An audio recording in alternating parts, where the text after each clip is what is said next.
చూస్తున్నాం. ఉప ఎన్నికలు గనుక వస్తే కడియం శ్రీహరి పారిపోడని ఖచ్చితంగా తానే పోటీ చేస్తానంటున్నారు స్టేషన్ ఘన్పూర్ ఎమ్మెల్యే కడియం శ్రీహరి.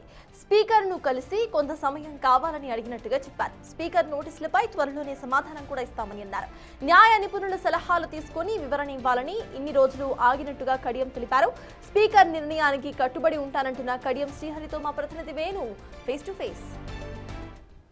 తెలంగాణలో ఎమ్మెల్యేల పార్టీ ఫిరాయింపుల అంశంపై సుప్రీంకోర్టు సీరియస్ అయిన తర్వాత అసలు ఏం జరగబోతున్నట్టు ఒక ఉత్కంఠ కొనసాగుతుంది. అందులోనూ ఎమ్మెల్యే కడియం శ్రీహరి ఏం చేయబోతున్నటువంటి ఒక చర్చ తీవ్రంగా జరుగుతుంది. అసలు నిజానికి కడియం శ్రీహరి స్పీకర్ను కూడా కలిశారు. అసలు ఆయన ఏం చెప్పారు, తన నెక్స్ట్ స్టెప్ ఏంటి?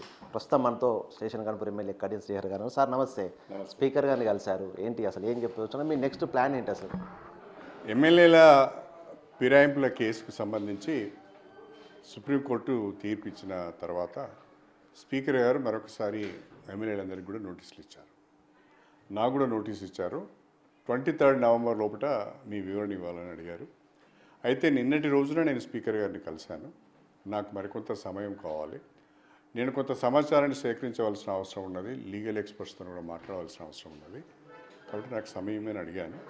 తప్పకుండా సమయం ఇస్తా అన్నారు. వారు గడువు ఎంత సమయం ఇస్తారో, ఏం గడువు పెడతారో తెలియదు. ఆ గడువుకు లోబడి నా వివరణ స్పీకర్ గారికి ఇస్తాను. స్పీకర్ నోటీస్కు మీరు రిప్లై ఇస్తారా, లేకుంటే నిజంగా లీగల్గా మీరు ఉన్నటువంటి కొన్ని చర్చలు కూడా జరుపుతున్నారు లీగల్ ఎక్స్పర్ట్స్తోని, సో ఆ పరంగా ముందుకెళ్ళే ప్రయత్నం చేస్తారు, ఏం చేయబోతాను మీరు అనేది ఒక చర్చ జరుగుతుంది, ఏం చెప్తారు? అసలు స్పీకర్ గారికి వివరణ ఇస్తాను, స్పీకర్ గారి నిర్ణయానికి కట్టుబడి ఉంటాను. మిగతా అన్నీ ఒట్టి ప్రచారమే తప్ప దానికి ఏమీ ఎవిడెన్స్ లేదు. డిస్క్వాలిఫికేషన్కి సంబంధించి కూడా ఒక పార్టీ నుంచి రాజీనామా చేయడం కానీ, లేకపోతే గెలిచిన తర్వాత పార్టీ ఫిరాయిస్తే ఆ పార్టీ నిర్ణయం ప్రకారం డిస్క్వాలిఫికేషన్ అని ఉంటుంది. సో మీరు నిజంగా కడియం శ్రీహరి రాజీనామా చేశారా పార్టీకి సభ్యత్వానికి బీఆర్ఎస్? ఇప్పుడు అవన్నీ నేను చెప్పడం బాగుండదు, ఎందుకంటే స్పీకర్ గారికి వివరణ ఇచ్చే ముందు ఆ వివరాలు ముందుగానే మీడియాకు చెప్పడం సరైనది కాదు. కాబట్టి ఆ విషయాలు చెప్పకుండా ప్రధానంగా ఏంటి అంటే, గతంలో బీఆర్ఎస్ అధికారంలో ఉన్నప్పుడు, కేసీఆర్ ముఖ్యమంత్రిగా ఉన్నప్పుడు ఆయన 10 సంవత్సరాల కాలంలో అనేక మంది ఎమ్మెల్యేలను పార్టీ ఫిరాయించారు. పార్టీ ఫిరాయించిన వారిని మంత్రులు కూడా చేశారు. అంటే వాళ్ళు మాత్రము 36 మంది ఎమ్మెల్యేలను పార్టీ ఫిరాయించే విధంగా చేశారు.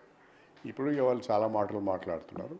కాకపోతే చట్టానికి లోబడి మేము ప్రవర్తించవలసిన అవసరం ఉంటుంది కాబట్టి స్పీకర్ గారు ఇచ్చే నిర్ణయానికి కట్టుబడి ఉంటారు. స్పీకర్ నిర్ణయం ఎట్లా ఉన్నా కూడా ఘన్పూర్ లోపల ఒక బ్రాండ్ ఉంది మీ కడియం అంటే.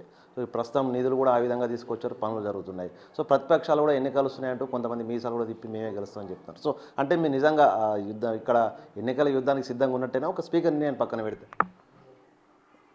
ఎన్నికలలో డిపాజిట్ రాని వాళ్ళు కూడా నామినేషన్ వేసిన సందర్భంగా నేనే గెలుస్తా అనే నమ్మకంతో పోటీ చేస్తారు. చెవులు తిప్పినా, మీసాలు తిప్పినా, ఎంటికలు తిప్పినా జరిగేది ఏమీ లేదు, ఉరిగేది ఏమీ లేదు. అల్టిమేట్గా ప్రజల నిర్ణయం. నేను ఈ 2 సంవత్సరాలలో స్టేషన్ ఘన్పూర్ నియోజకవర్గంలో కాంగ్రెస్ ప్రభుత్వం యొక్క సహకారంతో 1400 కోట్ల నిధులు తీసుకొచ్చాను. బ్రహ్మాండంగా పనులు జరుగుతున్నాయి.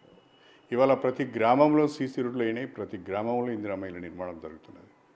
కాబట్టి రేపు ఒకవేళ ఉప ఎన్నికలు అంటూ వస్తే స్పీకర్ నిర్ణయం ప్రకారం నేనే పోటీ చేస్తాను. ఎందుకంటే మధ్యలో వదిలేసిపోయాడనో లేకుంటే పారిపోయాడనే అపవాదం నేను తీసుకోవడానికి సిద్ధంగా లేదు. నేనే పోటీ చేస్తాను. నా అభివృద్ధి, నేను చేసిన అభివృద్ధిని, నా నిజాయితీని, నా పరిపాలనా సమర్థతను చూసి స్టేషన్ ఘన్పూర్ నియోజకవర్గ ప్రజలు నన్నే ఆశీర్వదిస్తారనే ఒక నమ్మకం నాకుంది. ఘన్పూర్ ఎన్నలేని విధంగా అభివృద్ధి పనులను మొదలుపెట్టారు, కొన్ని జరుగుతూ ఉన్నాయి. సో ఈ సందర్భంలో ఫిరాయింపుల అంశం అనేది, ఈ యొక్క స్పీకర్ నోటీసులు కానీ, మీరు అక్కడికి వెళ్ళడం కానీ, ఇదంతా కూడా కొంత ఇబ్బందికరమైన వాతావరణం. ప్రజలకు ఏం చెప్తారు మీరు ఘన్పూర్? తప్పకుండా కొంత ఇబ్బందికరమైన వాతావరణమే. కాకపోతే నేను కొంత ఇబ్బంది పడ్డా, వ్యక్తిగతంగా నా ఇమేజ్కి కొంత నష్టం జరిగినా, స్టేషన్ ఘన్పూర్ నియోజకవర్గ ప్రజలకు మేలు జరగాలి, ఆ నియోజకవర్గం నష్టపోవద్దు, ఆ నియోజకవర్గ అభివృద్ధి జరగాలనే ఒక ఆలోచనతోనే నేను వచ్చాను. నేను కాంగ్రెస్ ప్రభుత్వంతో కలిసి పనిచేస్తాను. దాని ఫలితం ఇప్పుడు కనిపిస్తున్నది. ఒకవేళ నేను వేరే రకంగా అక్కడే ఉంటే నాకేమి నిధులు వచ్చేది కాదు, నన్ను ఎవరు పట్టించుకునే వాళ్ళు కాదు.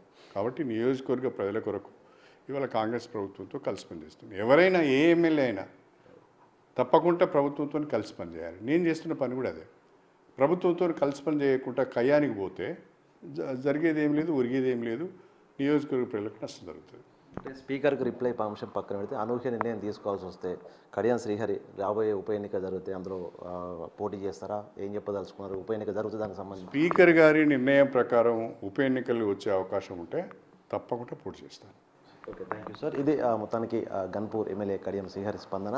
స్పీకర్ను గడువు కోరాము, ఆ గడువు ఎంతవరకు ఇస్తే ఆ లోపు రిప్లై ఇస్తాము, తన నిర్ణయంతోనే ముందుకెళ్తానంటూ కూడా కడియం శ్రీహరి చెప్తున్నారు. ఇక ఉప ఎన్నిక వస్తే మాత్రం తప్పకుండా అభివృద్ధి చేస్తాను, ప్రజల ఆశీర్వాదం కోసం వెళ్తానంటూ కూడా కడియం శ్రీహరి చెప్తున్న పరిస్థితి. వీడియో జర్నలిస్ట్ సంతోష్తో వేణు.